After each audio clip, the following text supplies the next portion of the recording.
자, 오늘 말씀 함께 나눌 텐데요. 오늘은 제가 이제 몇 주 로마서를 진행하면서 이제 1장이 마무리되고 이제 2장으로 이제 넘어가는 상황에서 이걸 계속 이어서 갈 것인가, 아니면 좀 뭔가 또 필요한 내용들을 보충을 하고 갈까, 이렇게 좀 계속 생각을 하던 가운데 2장을 가기에 앞서서 1장도 꽤 오랜 시간 우리가 함께 말씀을 나눴는데 잠깐 쉬어가는 마음도 있고, 또 여러분들 요즘 또 이렇게 다들 공부에 열심을 내시면서 예전 설교라든가 이런 자료들을 좀 정리하시고 또 관심 있어 하시는 것들을 보면서 한 번쯤 다시 좀 필요할 때마다 내용들을 좀 정리하면서 넘어가면 좋겠다, 이런 생각이 들었어요. 그래서 여러분 어느 정도 이제 아시는 내용들일 텐데 다시 한번 좀 정리하고 복습하고, 또 예전에 처음 들었을 때하고는 또 다른 느낌으로 여러분들이 아마 이제 들려지시게 될 텐데 그런 내용들을 한 번씩 이렇게 좀 정리하면서 가면 좋겠다 생각이 들어가지고요.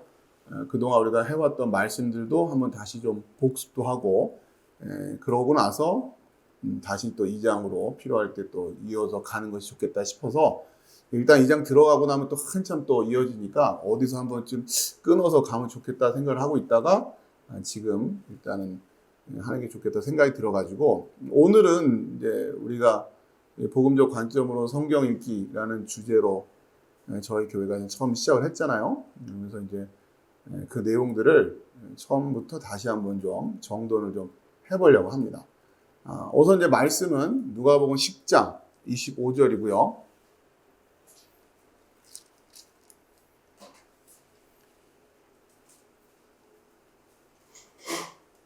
누가복음 10장 25절을 보시면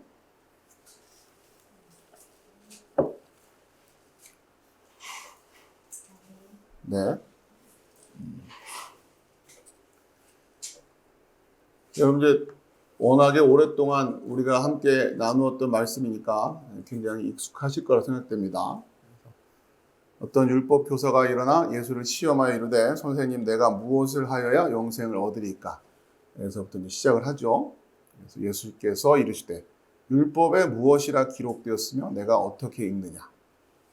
대답하여 이르되 내 마음을 다하며 목숨을 다하며 힘을 다하며 뜻을 다하여 주 너의 하나님을 사랑하고 또한 내 이웃을 내 자신같이 사랑하라 하였나이다.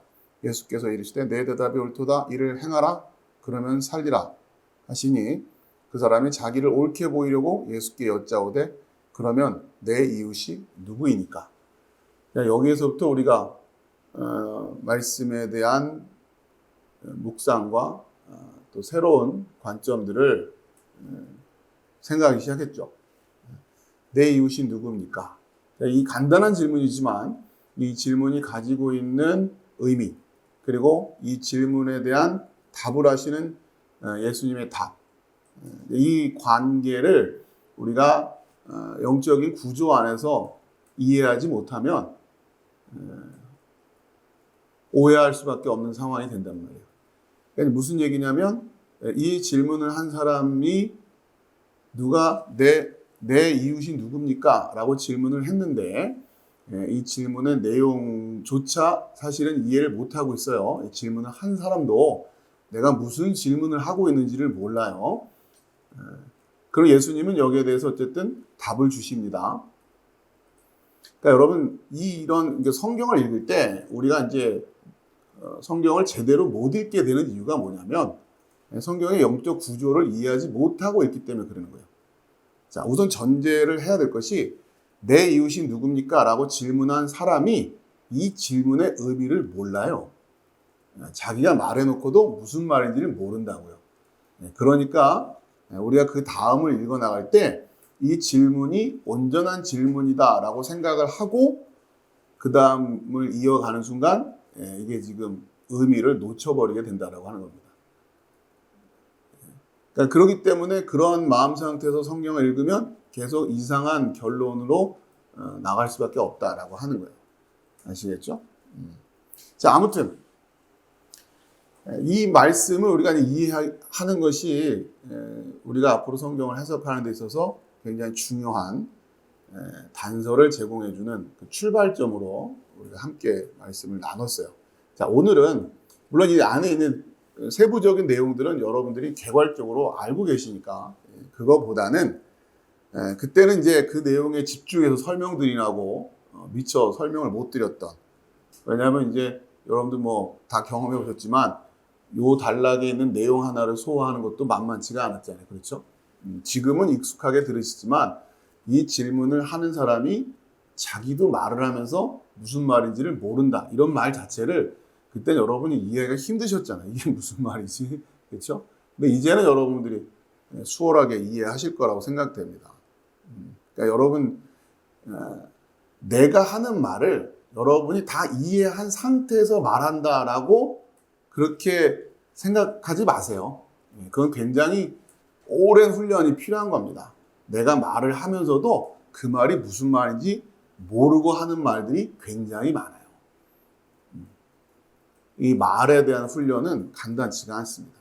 오늘 이제 그 주제도 앞으로 좀 이어지겠지만, 그때는 이제 처음에 이거를 여러분들과 함께 나눌 때는 이 내용에 대한 전달을 중심으로 하다 보니까 이것과 관련된 다양한 이야기들을 미처 하지 못했어요. 여러분이 그럼 이제 주의력이 분산되기 때문에 기본적인 틀을 갖추기가 좀 어려우셨으니까. 근데 이제 오늘부터 뭐 몇 시간 정도는 가볍게 그동안 우리가 했던 말씀들과 함께 저도 좀 편한 마음으로 두루두루 말씀을 좀 전하려고 하니까 여러분들 너무 이렇게 막 긴장하고 들지 마시고요. 편안한 마음으로 좀 복귀하시면서 정리하시고, 또 여러분들 미처 놓치고 있었던 부분들이 있으면 다시 정리하시고 또 메모도 하시고 그러시면 됩니다. 그래서 좀 편안한 마음으로 좀 들으셔도 돼요. 이 성경에서는 이제 보통 보면은 여러분 이제 이 비유를 선한 사마리아인의 비유 이렇게 많이 기억들을 하시죠? 선한 사마리아인의 비유. 근데 저희는 이제 간혹 강도 만난 자의 비유라고 제가 이제 그렇게 많이 말씀을 드린 적이 있을 겁니다. 물론 이제 선한 사마리아인의 비유라고 해도 뭐 틀린 건 아니지만 이제 의식적으로 강도 만난 자의 비유 이렇게 하면서 이 말씀을 좀 잘 이해하시면 좋겠어요. 자, 우선은 뭐 이 단락 안에서도 뭐 말씀드릴 내용들이 뭐 넘치지만 오늘은 이제 그래도 이제 두 번째 복습하는 내용이니까 너무 똑같은 내용을 그대로 하면은 좀 여러분들이 다 아는 얘기인데 이러실 것 같아서 그때 못했던 이야기와 연결해서 이야기를 가도록 하겠습니다. 왜 여기서부터 시작했는가? 그렇죠? 여러분 그 생각 한번 해보셨어요? 왜 이 이야기부터, 왜 이 비유에서부터 시작을 했을까? 여러 가지 내용들이 많이 있는데 왜 여기서부터 시작했을까? 물론 성경은 어디서부터 시작을 해도 다 말씀의 맥이 이어지는 말씀이기 때문에 문제될 건 없지만 제가 이제 연구하면서 제 나름대로 지금 그러니까 이 시대의 영적인 상황들을 진단하고 또 도전을 주고 또 앞으로 말씀을 이어가는 데 있어서 토대가 되는 것이 무엇일까? 여러 가지를 고민을 많이 했죠. 그러면서 이 말씀에서부터 이제 시작을 해야겠다. 그리고 이 말씀이 해결이 안 되는 분들이 있고 이 말씀이 해결이 되는 분들이 있을 텐데 그런 것들에 대해서 제가 이제 기대를 하면서 시작을 했어요. 자, 왜 이거냐? 왜 강도 만난 자의 비유냐? 이걸 이해하려면 누가복음의 구조를 이해해야 된다.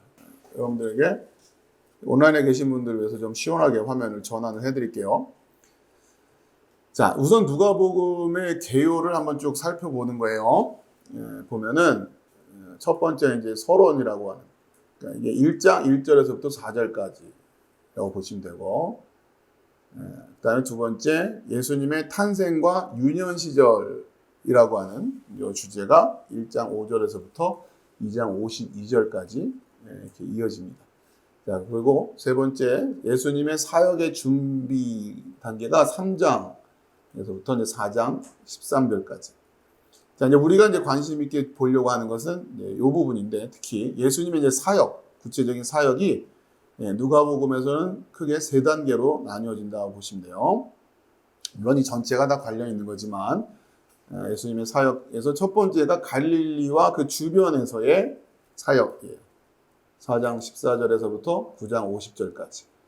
그 다음에 예수님의 사역이 이번에는 예루살렘으로 향하는 길, 그 과정, 그러니까 갈릴리에서부터 예루살렘으로까지 가는 그 과정에서의 예수님의 사역이 9장 51절에서 19장 27절까지. 그리고 또 예루살렘에 도착하셔서 그 안에서의 사역이 19장 28절에서 21장 38절까지입니다. 자, 그리고는 이제 예수님께서 고난받으시고 십자가에 달려 돌아가시고 부활하시고 승천하시는 이야기까지가 22장부터 마지막 24장까지 끝까지 해서 이렇게 누가복음 개요가 이렇게 이어집니다. 그러니까 누가복음은 이렇게 보시면 돼요.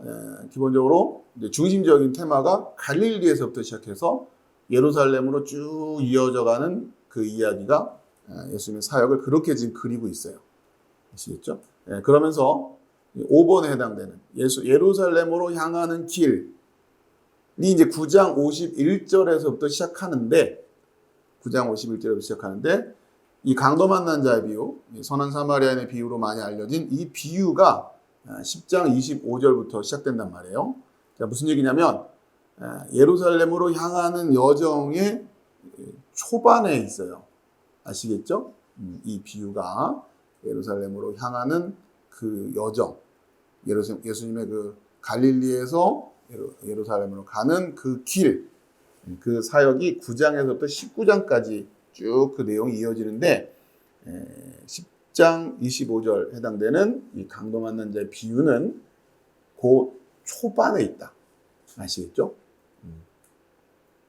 이 말은 무슨 얘기냐면, 지금 이제 여러분들이 이 말씀을 이해할 때 예루살렘으로 향해 가는 예수님께서 그 여정과 관련된 진리를 우리에게 이제 가르쳐 주시는데, 그 예수님과 함께 그 길을 가기 위해서 제일 첫 번째 여러분들에게 진리로 서 있어야 될 말씀이다라고 합니다.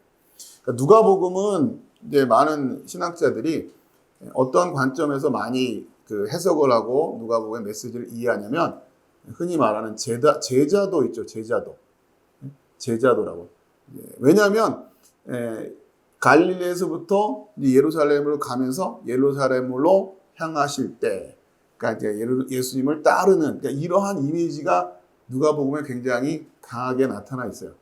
예수님이 계속 예루살렘을 향해 가고 계시고, 예수님을 따르는 무리들이 있고, 예수님을 제자들이 따르고 있고, 그러면서 예수님을 따른다라고 하는 이미지가 굉장히 강한 그런 복음서예요.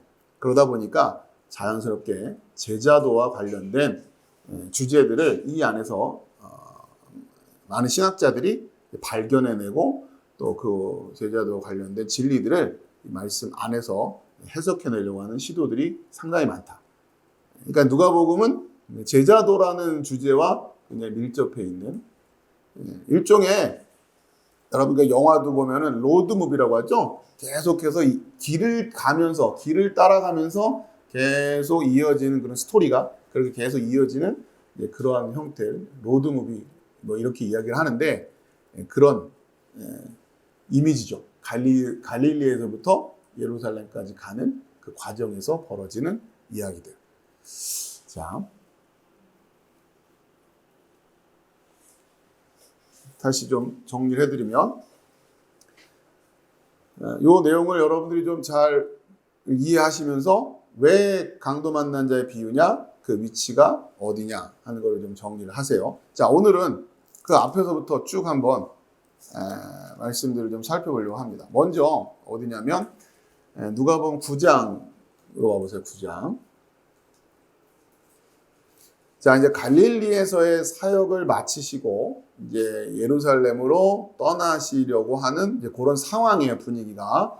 그러니까 누가복음 9장 하면 이제 예수님이 갈릴리로 향하실 준비를 하고 계시는구나 하는 걸 여러분이 이해하시면 됩니다. 자, 그러면 또 이번에 여러분이 신경 써야 될 것이 또 마찬가지죠. 어떠한 상황에서 예수님이 갈릴리 사역을 마무리하시고 이제 예루살렘으로 향하시는가? 이런 관점에서 성경을 읽어봐야 된단 말이에요. 자, 그러면서 여러분 이제 펴놓은 누가복음 9장을 보니까 여러분 뭐 12제자를 내보내시다라는 단락의 제목이 나타나죠. 그리고 5,000명을 먹이시다. 단락의 제목만 쭉 보시면, 자, 그리고 나서 여러분이 좀 관심 있게 오늘 보려고 하는 것은 베드로의 고백, 죽음과 부활 예고라는 단락의 제목부터예요. 9장 18절. 예수께서 따로 기도하실 때에 제자들이 주와 함께 있더니 물어 이르시되 무리가 나를 누구라 하느냐. 예수님께서 갈릴리 사역을 통해서 지금 결국은 갈릴리 사역의 핵심적인 예수님의 의도랄까? 목적이 뭐였단 얘기예요? 예수님이 누구인가라고 하는 것을 사람들에게 알리시고자 하는 목적이었다고 하는 거죠. 그렇죠? 아시겠죠? 그러자 19절 대답하여 이르되 세례 요한이라고 하고 더러는 엘리야라 더러는 옛 선지자 중의 한 사람이 살아났다 하나이다. 자, 이렇게 지금 대답을 하더라는 거예요. 세간에서 이런 소문들이 떠돌고 있습니다. 자, 그런데 20절에 예수께서 이르시되 너희는 나를 누구라 하느냐. 여러분 잘 알고 계시는 말씀이죠. 너희는 나를 누구라 하느냐. 베드로가 대답하여 이르되 하나님의 그리스도시니이다 하니 경고하사 이 말을 아무에게도 이르지 말라 명하시고. 자, 그러면 갈릴리와 그 주변에서의 예수님의 사역 4장 14절, 9장 50절에 해당되는 이 사역에 있어서 예수님의 의도는 뭐였어요? 사람들로 하여금 예수님을 무엇으로 고백하게?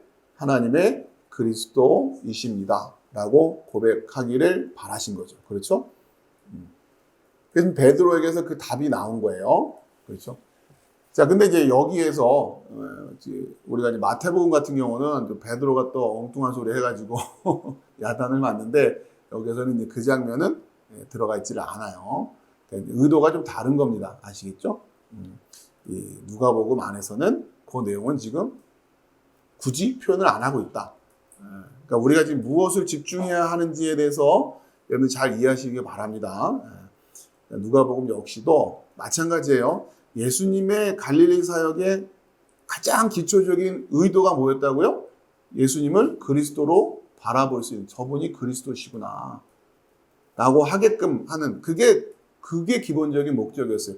그런데 그 사역을 통해서 모든 사람들이 예수님의 의도에 부합하는 인식을 합니까? 아니죠. 뭘 보면 알 수 있어요? 그 앞에 그러잖아요.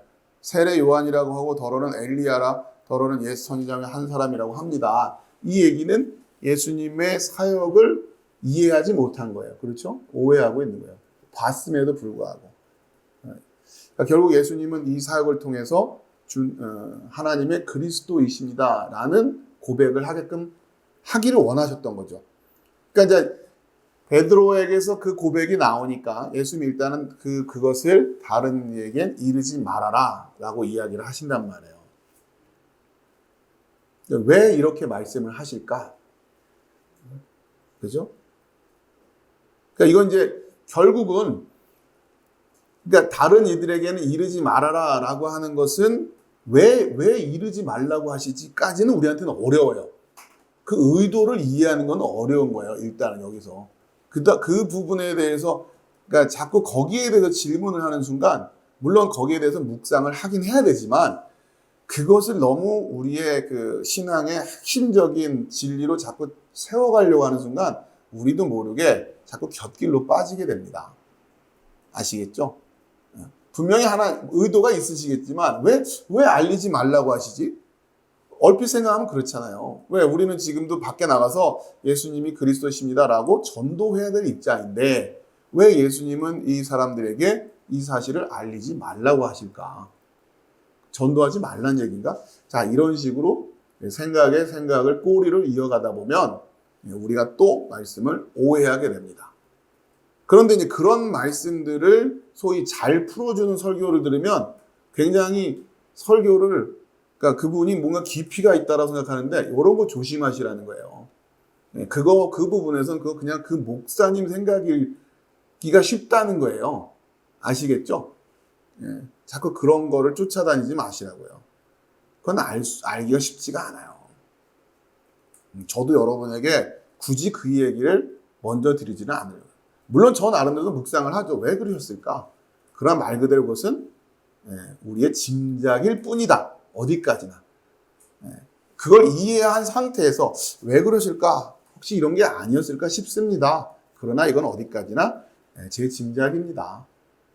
요 정도 선에서 멈춰야지. 자, 왜 그러셨냐면 말이죠. 이러고 단정적으로 나가는 순간 여러분 조심하셔야 된단 말이에요. 아시겠죠? 그런 식의 설교를 여러분 조심하셔야 됩니다. 자, 그러면 이 성경을 통해서는 우리가 확실하게 알 수 있는 건 뭐냐? 예수님의 갈릴리 사역 이후에 예수님이 어떤 분인지를 알고 있는 자들과 모르고 있는 자들로 나뉘었다. 라고 하는 거는 확실한 거 아니에요. 그렇죠? 그걸 이해하면 되는 거예요. 이건 진리예요. 예수님이 그렇게 갈릴리 사역을 하셨음에도 불구하고 예수님이 하나님의 그리스도이시다라고 하는 것을 알아본 자들이 있고 여전히 알지 못하는 자들이 있어요. 더더군다나 그들에게 예수님은 비밀로 하셨기 때문에. 그렇죠? 이해되시죠? 무슨 얘기입니까? 그러면 이제 이 이야기가 이 성경의 말씀이 갈릴리에서 이제 예루살렘으로 향하면서 그 예수님을 따르는 자들에 대한 이야기가 더불어 진행된단 말이에요. 그러면 이제 예수님은 어떠한 자들을 데리고 예루살렘으로 향하실 거라는 겁니까? 예수님이 어떠한 분인지를 아는 자들만이 예수님과 함께 그 길을 가는 거예요. 물론 이 과정에서도 무리들이 따라 붙어요. 아시겠죠? 표면적으로는 예수님과 함께 가고 있는 것 같아요. 그러나 예수께서 그리스도이심에 대한 것을 이해하지 못하고 적어도 고백하고 있지 못하는 자들은 몸은 따라가고 있는 것일지 모르겠지만 예수님과 함께 가고 있는 것이 아니다라고 하는 거죠. 아시겠죠? 그러니까 여러분도 마찬가지입니다. 우리가 예수님의 제자가 된다, 예수 그리스도의 제자가 된다 이런 이야기를 할 때 가장 기본적으로 갖추어져 있어야 될 진리가 뭡니까? 예수님께서 하나님의 그리스도시다라고 하는 이 말씀, 이 고백. 자, 그런데 여러분이 이제 이 상황에서 여러분이 이해할 수 있는 건 뭐냐면 이들이 베드로가 지금 얘기하고 있는 요 하나님의 그리스도십니다라고 하는 요 부분은 조금 우리가 조심해서 들어야 될 게 뭐냐면 이 베드로가 하나님의 그리스도십니다라고 이야기할 때 지금 요 수준에서 베드로가 처음 이 질문을 처음 듣고서 답했을 때의 베드로의 상태에 있어서는 완전한 진리로 서 있는 말씀이 아닌 거예요. 아시겠죠? 베드로도 지금 자기가 무슨 말을 하는지 모르고 얘기해요. 정확히는. 아시겠습니까? 왜냐하면 그 뒤에 상황을 보면 알 수 있어요. 베드로도 여전히 이 말이 무슨 말인지 완벽하게 이해하지 못한 상태에서 이야기를 하고 있다. 왜 그러냐?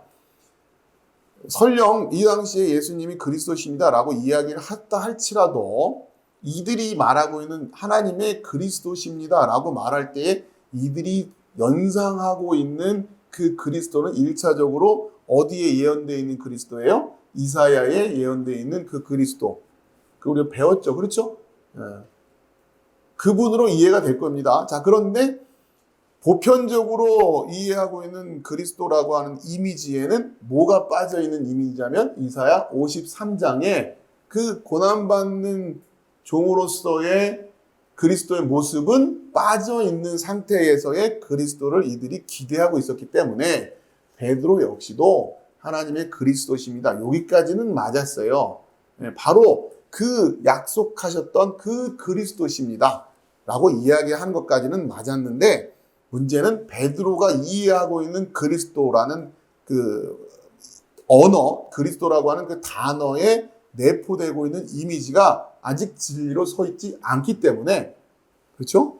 베드로에게서도 완전한 고백은 아니에요. 자, 이제 그것은 이제 앞으로 이 여정이 이어져 가면서 계속 세워져 갈 것이고 마침내는 언제 완성되는 거예요? 오순절, 마가의 다락방, 성령 강림 사건 이후에 그제서야 이제 베드로가 정확하게 이해하게 되는 거죠.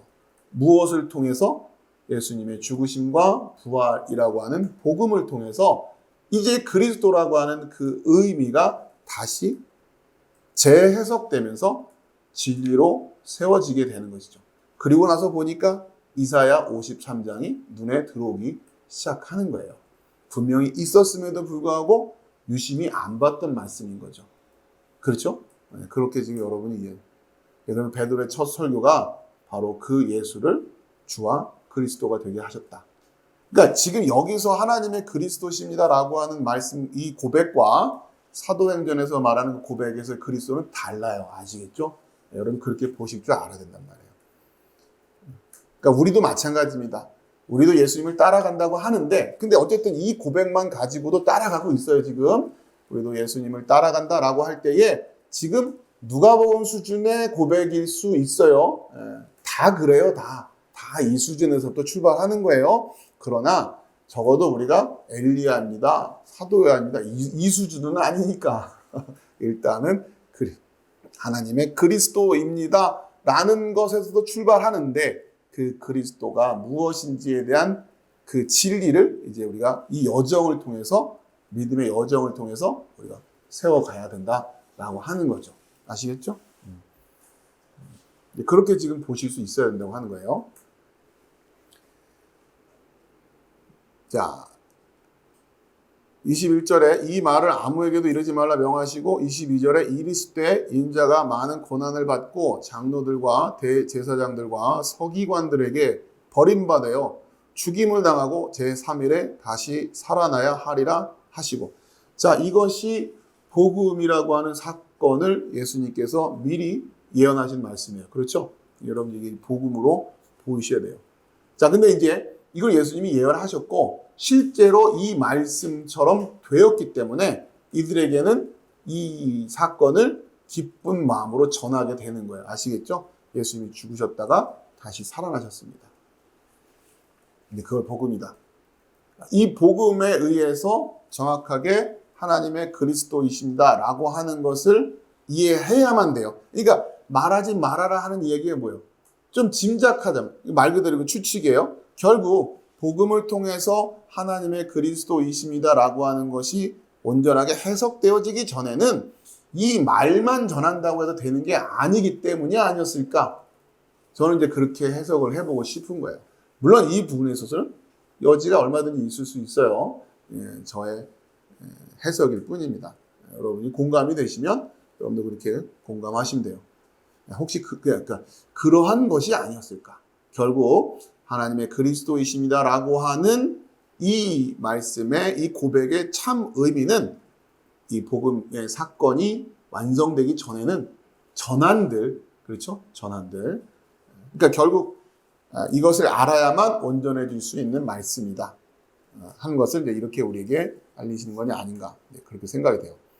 자, 그러면서 23절에 또 무리에게 이르시되 아무든지 나를 따라오려거든 자기를 부인하고 날마다 제 십자가를 지고 나를 따를 것이니라. 누구든지 제 목숨을 구원하고자 하면 잃을 것이요 누구든지 나를 위하여 제 목숨을 잃으면 구원하리라. 사람이 만일 온 천하를 얻고도 자기를 잃든지 빼앗기든지 하면 무엇이 유익하리요?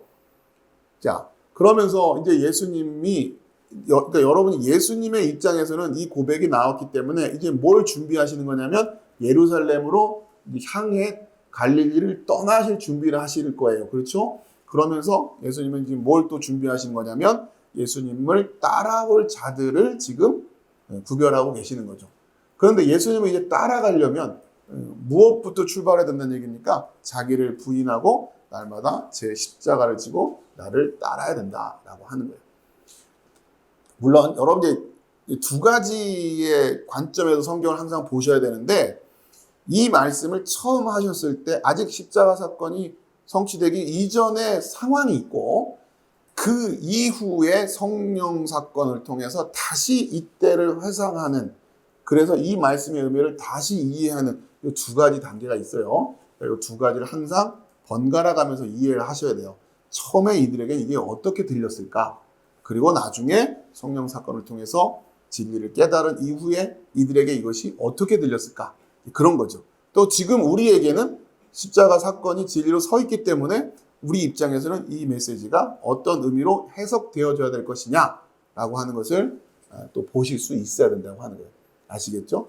1차적으로 이 말씀을 처음 주셨을 때 아직 진리로 서 있지 않은 자들이 느꼈을 또 마음, 또 오해했을 그것을 여러분이 유추해 보시고 또 성령 사건 이후에 이들이 그것을 다시 생각해 봤을 때, 그렇죠? 아, 그런 의미셨겠구나 라고 하는 것을 이해하는 두 단계를 여러분이 이해하실, 두 개를 번갈아 가면서 여러분들 세우실 수 있어야 된다.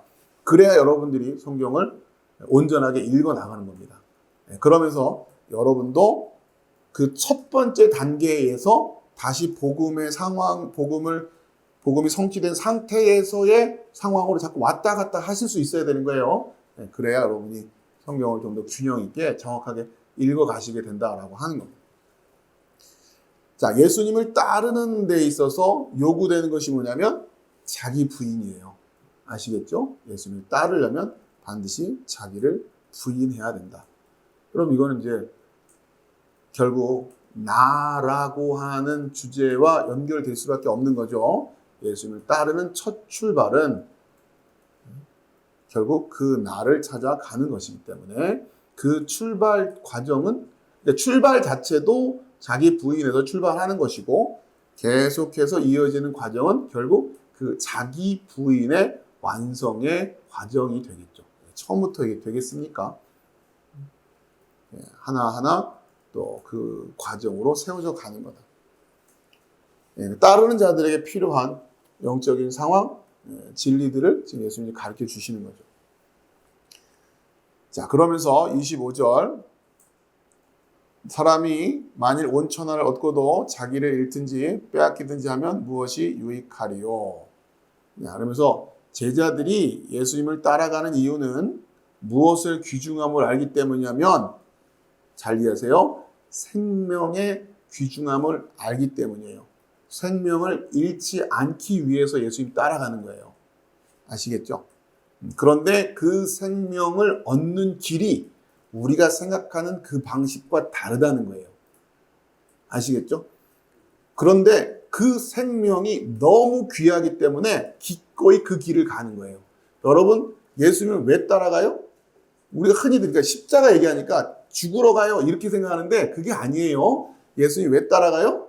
살려가는 거예요. 살라고 하는 거예요. 정말 생명은 중요한 거예요. 살려고 예수님 따라가는 거예요. 그런데 그 길이 십자가라는 거예요. 그런데 왜 십자가를 질 수 있어요? 너무너무 뭐 하고 싶어서? 살고 싶어서. 아시겠죠? 진짜 살고 싶어서 가는 길이에요. 그런데 그 길이 진짜 생명의 길이기 때문에 그 길을 가는. 그러니까 제자로 따라간다고 할 때 너무 그냥 너무 처음부터 십자가 이렇게 얘기하면 곤란합니다. 십자가를 기꺼이 지는 이유가 뭐냐? 그것이 생명이기 때문에. 여러분 정말 살고 싶죠? 그렇잖아요. 그러니까 그 마음이 없으면 안 된다고 하는 거예요. 정말 여러분 영생을 원하십니까? 정말 영생을 근데 실제로 이 주제에 대해서 이야기해 보면 사람들이 정말 살고 싶어 하지 않더라는 거예요. 가볍게 그러니까 이거 진짜 살고 싶으면 예수님 따라갈 텐데 진짜 살고 싶지가 않은 것 같아요. 그렇잖아요. 정말 간절하냐? 그 참 생명이 정말 간절하냐? 그 말씀을 하시는 거예요. 그러니 사람이 만일 온 천하를 얻고도 자기를 잃든지 이 말이잖아요. 그렇죠? 근데 요즘 사람들을 보면 사람들은 천하 준다고 하면 자기 생명을 내놓을 사람들이 있는 것 같더라고요. 그렇게 산다라는 거예요. 천하를 얻고 대신 생명을 잃어버리는. 그러니까 이 마음부터 점검하라라고 하는 겁니다. 예수님이 우리를 초청하시는 그 십자가 길, 앞으로 이제 예루살렘을 향해 가시면서 이들을 훈련시키실 텐데 예수님이 초청하시는 길은 그러니까 얼핏 들으면 나랑 같이 십자가 지자 이렇게 느껴지는데 그게 아니라 나랑 같이 뭐 하자? 살자. 이 길이 진짜 사는 길이야. 그죠? 여러분 그걸 먼저 아셔야 된다. 그리고 여러분 정말 살고 싶어 하느냐? 여러분 정말 그 생명을 소망하느냐. 천하보다 귀하냐 이거예요. 천하보다 귀하냐고. 천하를 준다고 해도 안 바꿀 만큼 여러분이 정말 그 생명의 소망을 가지고 있느냐. 그죠? 자, 그런데 26절 누구든지 나와 내 말을 부끄러워하면 인자도 자기와 아버지와 거룩한 천사들의 영광을 올 때에 그 사람을 부끄러워하리라. 자, 그런데 이제 하나씩 이제 그 단서를 제공해 주시는 거죠.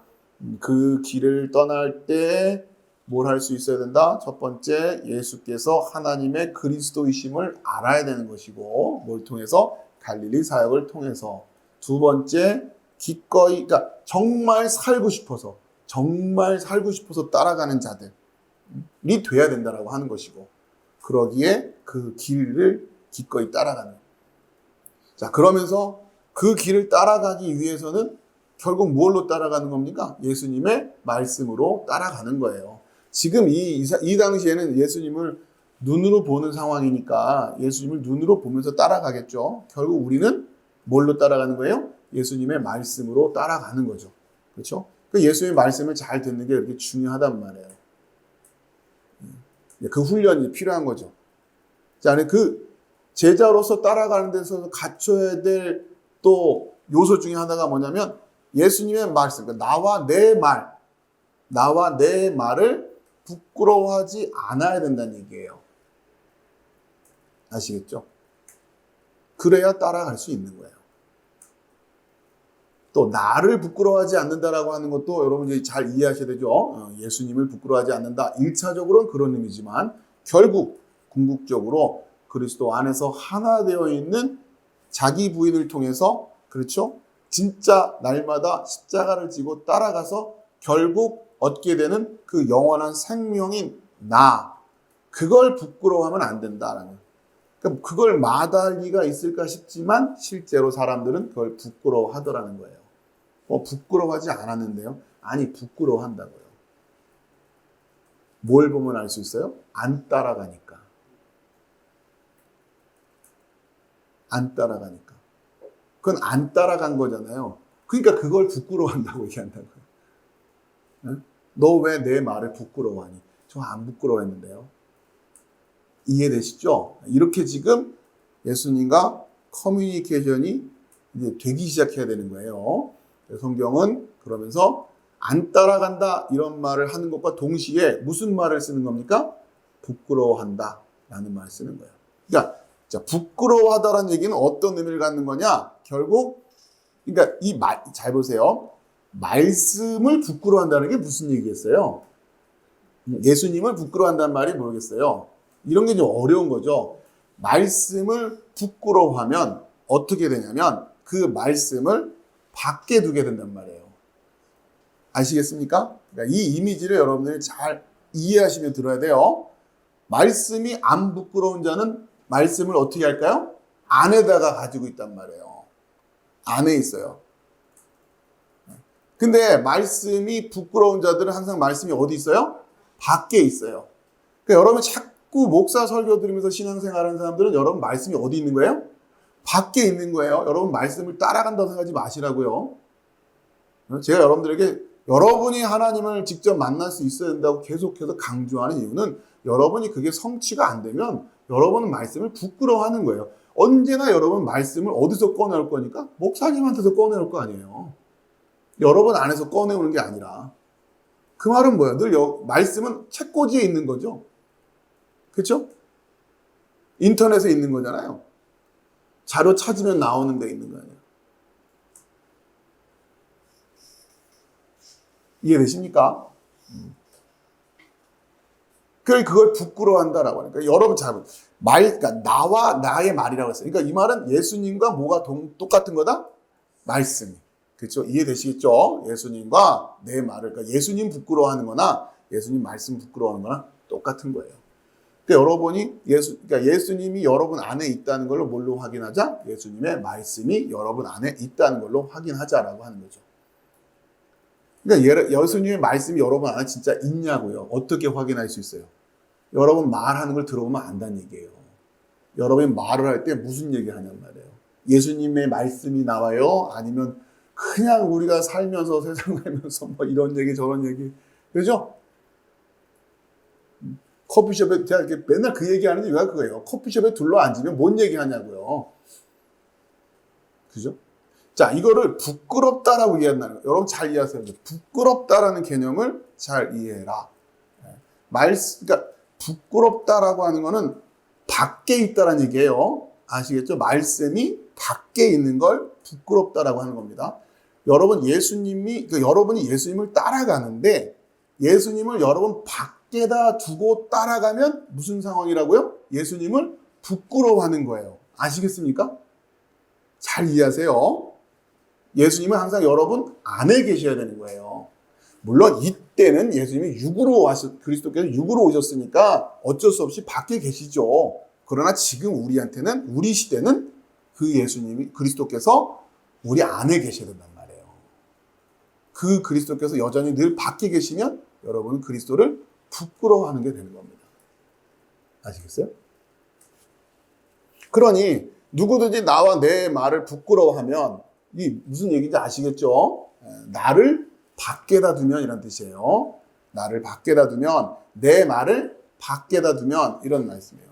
인자도 자기와 아버지와 거룩한 천사들의 영광을 올 때 그 사람을 부끄러워하리라. 이게 무슨 얘기예요? 이제 그 사람이 인자가 올 때 어디 있다는 얘기예요? 밖에 있다. 그럼 이게 뭐예요? 심판이잖아요. 예수님 오실 때 예수님 안에 들어와 있지 않으면 심판인 거예요. 그러니까 예수님 밖은 다 심판이에요. 예수 그리스도는 하나님 밖은 다 심판이라고요. 그러니까 빨리 오시기 전에 어디로 들어가 있어야 돼요? 하나님 안으로 들어가 있어야 된다는 얘기예요. 하나님 안으로 들어가 있는 그 여정을 보여주는 거야. 지금 예루살렘으로 가는 이 여정이 로드무비가 지금 그 아들이 그렇죠? 아버지의 도성으로 지금 가고 있는 거 아닙니까? 그러니까 본인의 왕국이죠. 본인의 왕궁으로 지금 그 성전이 있는 곳에 지금 하나님이 오고 계시는 거예요. 여러분 아시다시피 그런데 결국 그 성전에서 쫓겨나시잖아요. 십자가에 달려서 영 밖으로. 그죠? 성경이 우리에게 주는 진리의 구조를 잘 이해하십시오. 오늘 여러분이 기억해야 될 단어가 부끄러워한다는 단어예요. 그러니까 제가 여러분들을 좀 이렇게 독려하고 체근을 하는 거를 불편하시더라도 어쩔 수가 없어요. 여러분 예수님을 부끄러워하지 마시라고요. 성도들이 예수 그리스도를 부끄러워하고 있는데 그걸 그냥 가만히 보고 있으면 어떻게 해요, 목사가? 그러니까 스스로 속지 마십시오. 여러분이 하고 있는 말을 여러분이 모르기 때문에 속는 겁니다. 저는 예수 그리스도를 부끄러워한 적이 없는데요. 아니에요. 부끄러워한다니까요. 말씀이 밖에 있잖아요. 우리가 성경을 진리라고 하는 이유는 이렇게 우리에게 가르쳐주고 있기 때문인 거예요. 아시겠죠? 그래야 여러분이 정확히 부끄러워하다는 말이 뭔지를 알게 되는 거예요. 아시겠습니까? 자, 그러니 이렇게 말씀을 안에 갖고 있지 않은 자들은 마지막 심판 때, 그렇죠? 거룩한 천사들의 영광으로 올 때, 심판 때죠. 마지막 재림 때 그 사람을 부끄러워할 것이다. 그 사람은 내 밖에 있게 될 것이다. 아시겠죠? 여러분, 이 부끄러워하다는 단어가 성경에서 제일 먼저 쓰인 게 언제예요? 아담과 하와의 선악과 사건이죠. 선악과를 먹고 이제 이들이 어떻게 돼요? 부끄러워하게 되었다고 하는 거예요. 그 말은 하나됨이 깨졌다는 얘기예요. 결국 부끄러움이 그들에 들어가니까 이들이 결국 어디로 나가요? 에덴 밖으로 나가게 되는 거예요. 하나님이 그들을 어떻게 하신다? 부끄러워하신다는 얘기예요.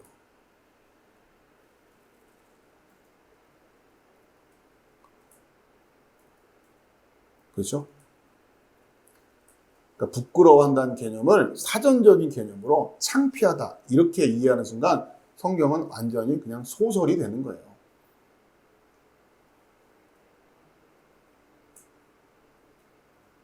우리가 진리라고 하는 단어를 너무 가볍게 생각하니까 성경을 그냥 마구잡이로 읽는 거죠.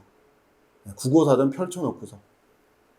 그러니까 이게 지금 우리가 복음적 관점으로 성경 읽기라고 하는 주제를 우리가 고민하고 있는 이유가 그거예요. 그렇게 세상 사람들이 읽어내듯이 그렇게 읽어서 될 일도 아니고 국어사전 펼쳐놓고 읽는다고 될 일도 아니고 그렇죠? 그러니 이 진리의 구조를 어떻게 깨닫게 될 것이냐. 그러니까 지금 예수님이 갈릴리에서 예루살렘을 출발하기 앞서서 이제 뭡니까? 이제 여장을 꾸리시는 단계다. 이렇게 생각하시면 돼요. 짐 챙기시는 거예요. 이거 빠지면 안 된다. 이거 빠지면 안 된다. 이거 챙겨라. 이런 마음 상태여야 된다. 내 말이 너희 안에 있어야 된다. 라고 하는 거죠. 이들이 그렇게 가면서 예수님이 하셨던 말씀을 다행스럽게도 마음에 가지고 있었어요. 그러니까 성경책을 쓸 거 아니에요. 그죠? 적어도. 그건 된 거예요. 그러니까 말씀을 지키기는 했단 말이에요, 이들이. 그러니까 지금 이때 이런 말씀 하셨어요? 이런 말씀 하셨대요. 그 정도 수준은 되는 사람들인 거예요, 지금. 아시겠죠? 예수님이 12 제자로 뽑아서 함께 지금 가고 있는 이들이 그 수준은 된다. 그래야 뭐 성령이 오셔서 말씀을 깨닫게 해줄 때 재료라도 있어야 될 거 아니에요. 설령 좀 잘못 이해하고 있다 할지라도 재료조차 없으면 안 되잖아요. 그죠? 자, 그리고서 27절에 내가 참으로 너에게 이르노니 여기 서 있는 사람 중에 죽기 전에 하나님의 나라를 볼 자들도 있느니라 하면서 죽기 전에 하나님의 나라를 볼 자도 있다 하면서 지금 그 뒤에 살짝 맛을 보여주세요. 아시겠죠? 이거를 또 다르게 오해하지 마시고 요 말씀하시고 요 변화된 모습을 보여준단 말이에요. 그래서 지금 베드로가 뭐라 그래? 이거 조싸우니 뭐 굉장히 좋아 보였나 봐요. 그렇죠? 여기서 살고 싶어요. 이런 얘기를 한단 말이에요. 그러니 이게 지금 천국에 대한 하나님 나라에 대한 소망을 주고 있는 거죠. 살고 싶다. 나 여기서 살고 싶다. 아시겠습니까? 자, 우선 이렇게 주제적인 부분만 좀 정리하자는 거예요. 그러고서 또 그러면 그 여정을 함께 따라갈 자들에게 이제 소망으로 갖추고 있어야 될 게 또 뭐예요? 나 하나님의 나라에서 살고 싶다. 하나님 나라에서 살고 싶다. 너무 좋다. 여기서 살고 싶다. 그죠? 자, 그런데 문제는 뭐다? 33절 보세요. 마지막 줄 쪽에 자기가 하는 말을 자기도 알지 못하더라. 아직 이게 무슨 말인지 몰라요. 그 말인즉슨 그러나 적어도 뭔 가지고 있어야 된다? 하나님 나라에서 막 살고 싶은 마음은 있어야 돼요. 그 마음도 없는 사람한테는 이 말씀 자체가 들어가지 않을 거예요. 근데 문제는 하나님의 나라를 어떻게 이해하고 있느냐라고 하는 건 또 진리로 세워가야 될 주제죠. 그렇죠? 똑같은 거예요. 하나님의 그리스도이십니다 라고 하는 말씀이 아직은 무슨 소리인지 모르는, 그러나 적어도 그 정도는 할 줄 알아야 된다는 거고, 이들이 말씀을 지키긴 했어요. 그죠? 적어도 그때 이런 말씀이 있었지 하는 정도는 됐단 말이에요. 그 참 의미를 아직 모르는. 근데 여러분도 그렇게 훈련이 필요한 거예요. 하루아침에 갑자기 안 돼요. 그죠? 제가 이제 질문도 하고 하면 여러분이 어쨌든 그걸 대답도 하려고 애쓰고, 설교 말씀 듣고서 요약해서 정리해서 나누기도 하고, 이런 훈련들을 자꾸 하셔야 된단 말이에요. 그래서 궁극적으로는 어떻게 하려고? 내 안에 그 말씀이 들어와 있으면. 아직은 여물지 않은, 뭐랄까, 그냥 이렇게 원석처럼 내 말씀이 들어와 있지만, 그 말씀이 성령의 조명하심을 통해서 깨달아지고 이해되어지고, 또 궁극적으로는 그 말씀이 내 안에서 역사하셔서 내가 그 말씀으로 살아낼 수 있는 능력을 주시는, 그리고 그 말씀의 능력에 힘입어 교회가 든든히 서가게 하시는, 이것이 여러분이 그 여정 속에서 계속해서 발전하고 진보해 가야 된다고 하는 겁니다. 처음부터 그냥 여러분이, 그러니까 어차피 우리는 죄인이잖아요. 이 하나에 매달려가지고 영적 성장에 대한 관심을 끊어버리면 안 돼요. 물론 우리가 그 궁극적인 기준에는 미칠 수 없지만 우리는 이 땅에 있으면서 반드시 영적인 진보를 이루어 가야 됩니다. 늘 겸손하게. 그렇죠? 그렇기 때문에 여러분이 애쓰고 수고하는 그 하나하나의 동작들이, 그 행위들이 다 귀한 거예요.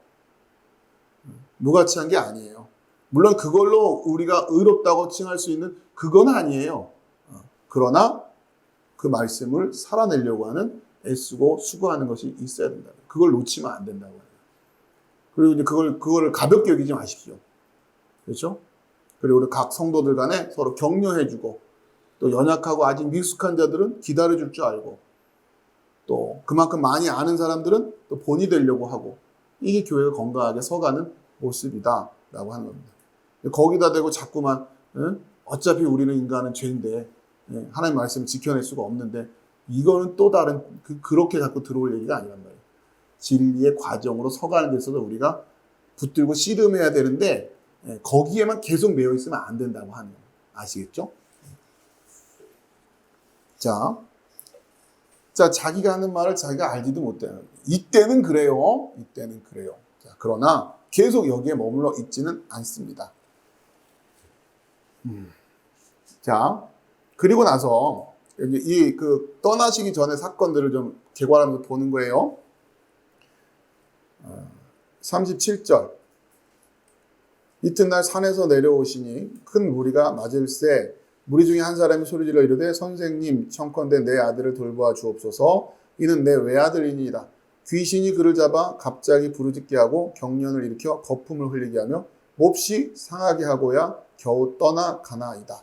자, 이제 예수님이 또 우리에게 뭘 가르쳐 주시냐면, 이 믿음의 여정에서 우리가 또 맞닥뜨리게 될 영적인 대적들이 있는데, 그렇죠?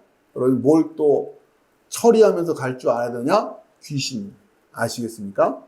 그 여정 가운데 귀신들이 있다는 얘기예요. 물론 오늘날의 귀신이라는 용어가 인기가 없는 용어긴 하지만, 희한하죠? 귀신을 믿지 않는다고 하면서 귀신 영화들은 왜 이렇게 나오는지. 믿는다는 얘기예요? 믿지 않는다는 얘기예요. 그렇게 돈 주고 하면서 보면서, 그죠? 그러니까 유다서에 얘기한 것처럼 자기가 알지도 못하는 걸 가지고 비난하고 있고, 한마디로 코미디죠, 코미디. 오늘날 이 시대 사람들 귀신 믿습니다, 여러분. 귀신 믿는다고요. 아시겠죠? 귀신을 안 믿는다고 말을 한다고 해서 안 믿는 게 아니라 자기가 무슨 말을 하는지를 모르고 얘기를 하기 때문에 귀신을 믿는다니까요. 귀신을 믿는, 온통 점쟁이들도 믿고 다 하잖아요.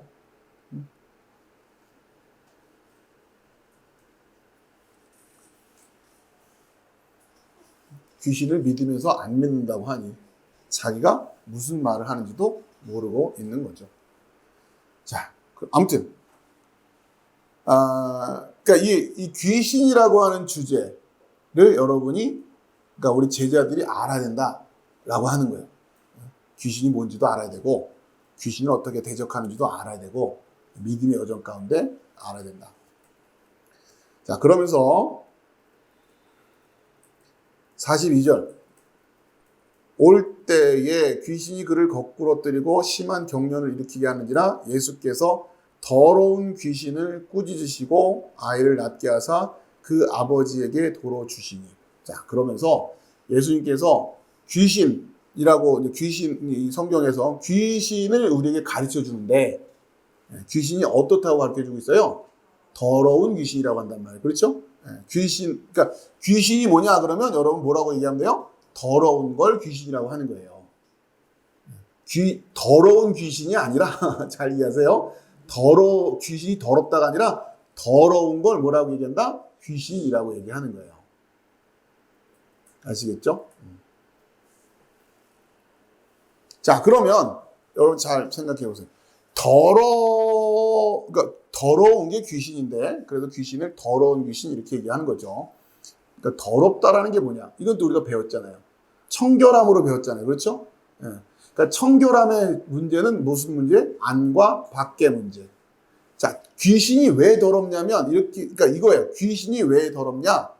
그러니까 앞에서는 내 말씀을 부끄러워하면 안 된다 하니까 내 말씀은 어디 있어야 된다? 너희들 안에 있어야 된다. 그럼 더럽다라고 하는 것은 뭐냐? 밖에 있어야 될 게 안에 들어와 있는 걸 더럽다라고 하는 거예요. 그걸 뭐라고 부른다? 귀신 이라는 거예요. 아시겠죠? 그러니까 우리가 귀신을 대적한다. 여러분, 귀신 들렸다. 그러니까 우리는 어떤 현상적인 측면에 그 현상이 없어진 것만 가지고 귀신을 쫓아냈다. 이렇게 이해하시면 안 된다는 거예요. 그거는 어디까지나 눈속임이다라고 하는 것을 계속 성경이 우리에게 가르쳐주고 있어요. 그러고 나갔다 귀신 다시 들어온다니까요. 아시겠어요?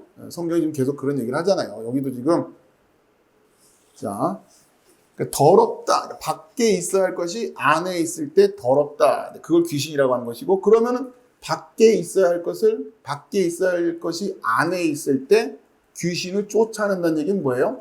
그 귀신을 밖으로 쫓아낸다라고 하는 거죠. 자, 그러면 여러분이 지금 이 갈릴리에서부터 시작된 이 여정 속에서 나와 내 말을 부끄러워한다라고 할 때는 안에 있어야 될 걸 밖에다 두는 거. 그렇죠? 근데 밖에 있어야 될 걸 안에다 두는 거. 이 싸움인 거예요. 아시겠죠? 예. 계속 예수님의 말씀은 어디로? 내 안으로. 내 안에 들어와 있는 비진리들은 어떻게? 밖으로. 아시겠습니까? 그래서 그러니까 이런 거예요. 여러분이 비진리를 말한다는 얘기는 뭐예요? 여러분 안에 뭐가 있다? 귀신이 있다. 아시겠어요?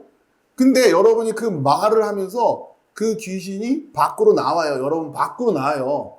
그렇죠? 네, 그 밖으로 나온단 말이에요. 그러니까 귀신이 여러분 밖으로 나온 거예요. 그러니까 여러분이 비진리로 한 그 말이 이 세상에 귀신으로서 작용을 하는 거예요. 그러니 저주의 말을 하고 분열을 일으키는 말을 하고 내고집 피우는 말을 하는 게 다 그게 뭐라고요? 귀신. 그러니까 여러분이 그렇게 귀신을 내보내고 있는 거 아니에요? 밖으로. 상대방에 대해서 저주를 한단 말이에요.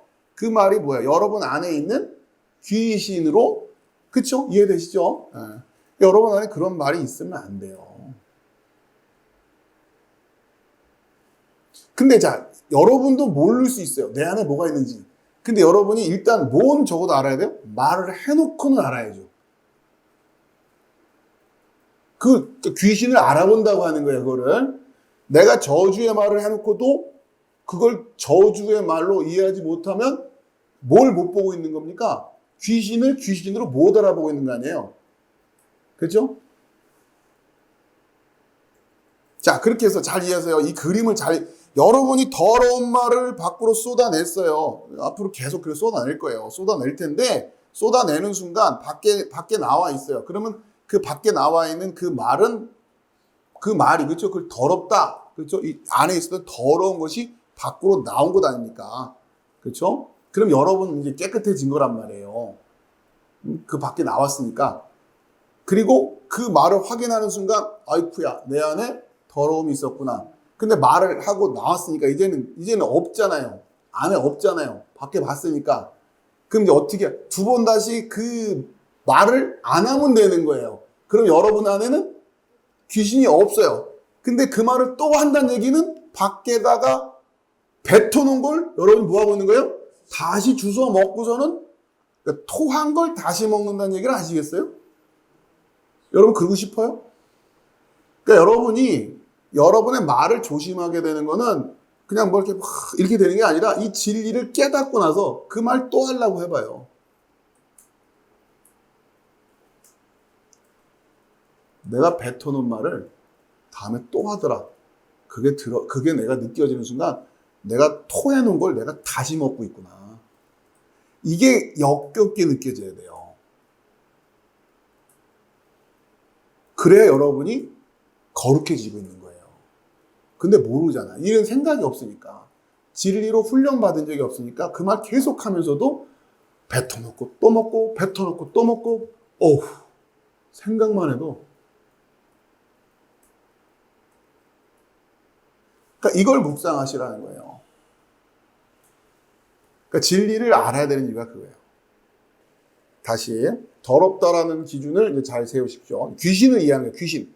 그러니까 이거를 알아야 귀신과의 싸움에서 이길 거 아니냐라고 하는 거예요. 근데 그 귀신들이 이제 미디어라든가 영화를 통해서 어떤 모습으로 귀신들을 그리고 있어요?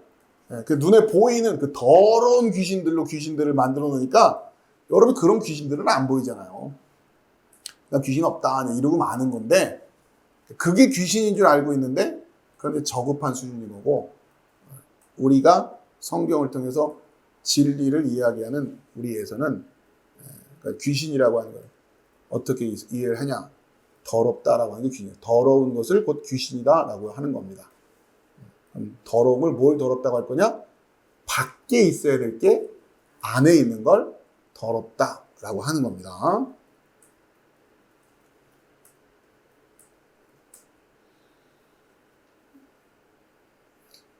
자, 그래서 여러분들이 귀신을 알아볼 수 있어야 되는데 여러분이 해놓은 말이 깨끗한 말인지 더러운 말인지 그렇죠? 여러분 그걸 이제 여러분이 확인할 수 있어야 되는데 문제는 딜레마가 뭐냐면 지금 우리 단계에서는 그러니까 지금 성경 단계에서는 무슨 말을 하는지를 모르는 거예요. 그렇죠? 내가 무슨 말을 하는지를 모르기 때문에 더럽고 깨끗한 이 구별을 못하고 있다는 게 지금 문제예요.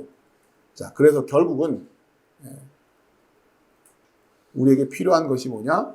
성령. 아시겠죠? 성령을 통해만 더럽고 깨끗함에 구별을 할 수 있게 된다라고. 그때 가서 이제 하기 시작하는 거예요. 자, 우선 그 앞으로 출발하기 앞서서 지금 짐 꾸리는 상황입니다. 이런 주제들을 잘 이해하고 있어야 되고 또 앞으로 가면서 계속 이제 훈련 받을 거란 말이에요.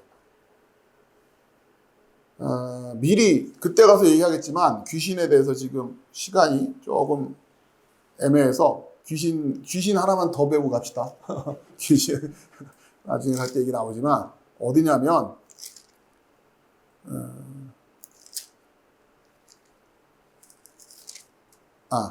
어디냐면 11장이에요. 11장 14절 누가복음 11장 14절 예수께서 한 말 못하게 하는 귀신을 쫓아내시니 귀신이 나가매 말 못하는 사람이 말하는지라 무리들이 놀랍게 여겼으나 자 귀신 한 마리 더 배웁시다. 첫 번째 배울 귀신이 뭘 귀신이라고 한다고요? 더러움이 귀신이에요. 자, 그 다음에 또 한 종류의 귀신을 배워야 되는데 무슨 귀신이냐? 말 못하게 하는 귀신이라고 하는 거예요. 자, 보세요. 여러분이 말을 안 해서 귀신을 지금 이겼는데 아무 말도 안 하면 어떻게 돼요? 이해되시죠? 말 못하게 하는 귀신이 있어요. 그러니까 이제 무슨 말을 해야 돼요? 여러분이 진리의 말을 해야 되는 거 아니에요? 그렇죠? 여러분 안에 있는 예수 그리스도의 말을 해야 된단 말이에요. 하나님에 대한 말을 해야 돼요. 근데 어떤 귀신이 또 버티고 있다? 말 못하게 하는 귀신이 있다라고 하는 거예요. 그러니까 이 귀신에게 있어서 전략이죠. 간단히 말하면 어차피 들통났으니 뭐하게 하자? 말 못하게 하자. 그러면 자기도 나올 수는 없지만 모두 못 나오니까 그러니까 귀신도 못 나오고 말을 안 하고 있으면 귀신도 사라지겠지만 모두 사라지니까 하나님의 말씀도 사라질 테니까. 원리가 이해가 되세요? 말 못하게 한단 말이에요. 근데 제가 이런 거예요. 여러분들은 같이 커피 마시면서 들어보면 말 못한 귀신 들려 있는 거죠. 아시겠어요? 저 말하는데요? 제가 보기엔 다 말 못하는 귀신이라고요. 의미 없는, 그렇죠? 아무 의미 없는 얘기들. 물론 이런 더러운 수준의 이야기를 하지는 않으시니까 딱 느껴지는 그러나 의미 없는 이야기란 말이에요. 열매 없는 이야기, 쭉정이 같은 이야기들. 들어두고만 안 들어두고만 아무 의미가 없는. 뭐라고 대답을 해야 되지? 맞장구를 쳐야 되나? 그런 이야기들만 오가는 거예요. 그것도 큰 의미에서 보면 귀신이에요.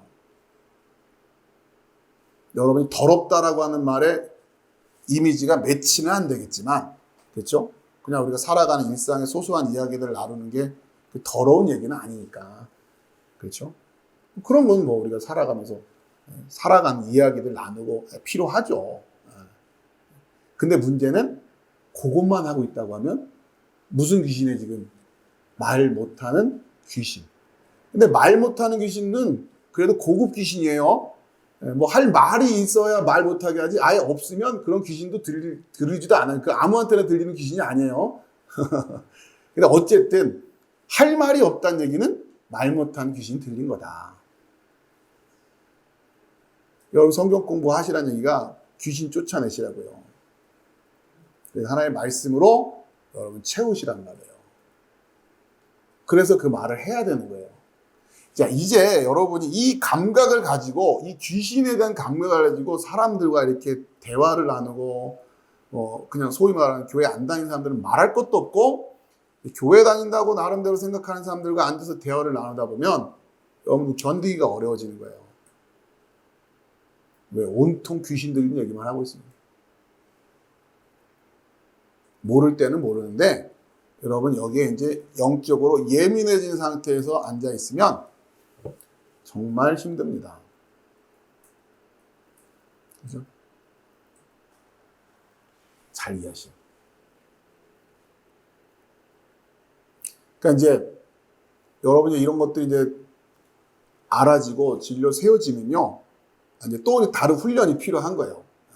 그러니까 어쨌든 우리가 세상에서 살아간다고 하는 거는 이런 귀신들 틈 속에서 살아가는, 그들을 이겨내고 그들을 물리쳐가면서 쫓아내가면서 내 안에 있는 귀신, 또 내 주변 사람들에 들어가 있는 귀신들을.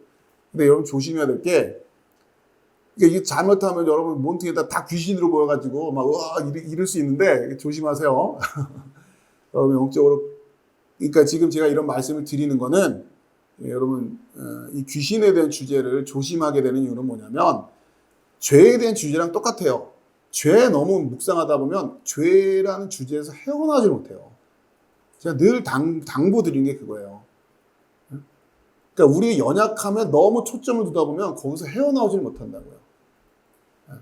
그러면서 자기 스스로에 대해서 자꾸 이렇게 폄하하기 시작하고, 또 주변에 있는 사람들에 대한 어떤 그 모습들을 무가치하게 생각하고, 이런 오류에 빠지기 쉽단 말이에요. 그러니까 예민해요. 다 사단의 괴계죠. 또 마찬가지로 귀신에 대한 주제도 정확히 알아야 되는데, 정확히 귀신에 대한 주제를 아는 순간 여러분이 잘못하면은, 그러니까 자칫하면은 그냥 생각해보면 모든 게 귀신이잖아요. 그렇죠? 나도 그렇고 뭐 말할 것도 없고. 그 부분에 대한 것들이 좀 이제 그 훈련이 잘 안 된 상태에서 그렇게 딱 인식되고 보이는 순간, 여러분 또 이게 소위 말하는 귀신에 눌린다고 하죠. 그럴 수 있기 때문에 여러분들이 이 주제에 대해서 조금은 진지하게 생각을 해야 되지만, 너무 또 지나치게 이 주제를 묵상하다 보면 하다못해 남편하고 일상적인 대화하면서도 귀신 들린 소리 하지 마, 막 이렇게 되는 거예요. 그럼 곤란해요, 여러분. 이게 이래서 진리를 쓴다라는 게 쉬운 게 아니에요. 우리 남편 맨날 귀신 들린 소리 하고 있어. 우리 부모님 보니까 맨날 귀신들 얘기하고 있네. 와, 우리 뭐 이거 여러분 조심하세요. 가르쳐 드리면서도 조금 고민스러운 부분 중에 하나인데, 이걸 적당히 들으시라고 할 수도 없고.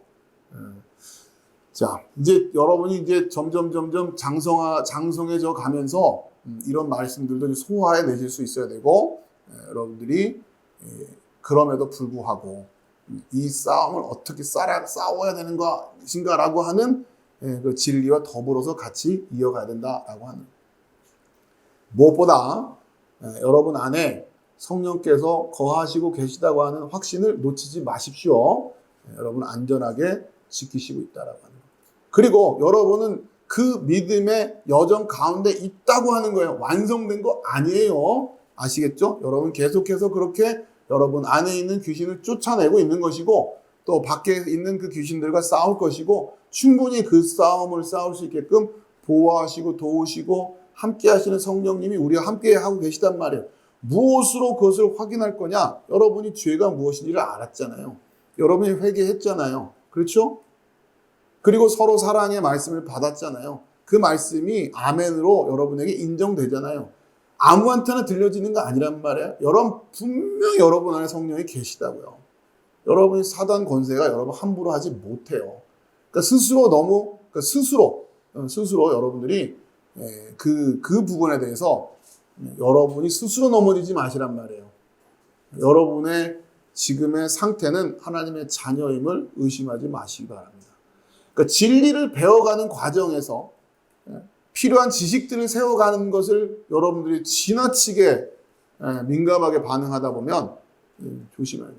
그렇죠?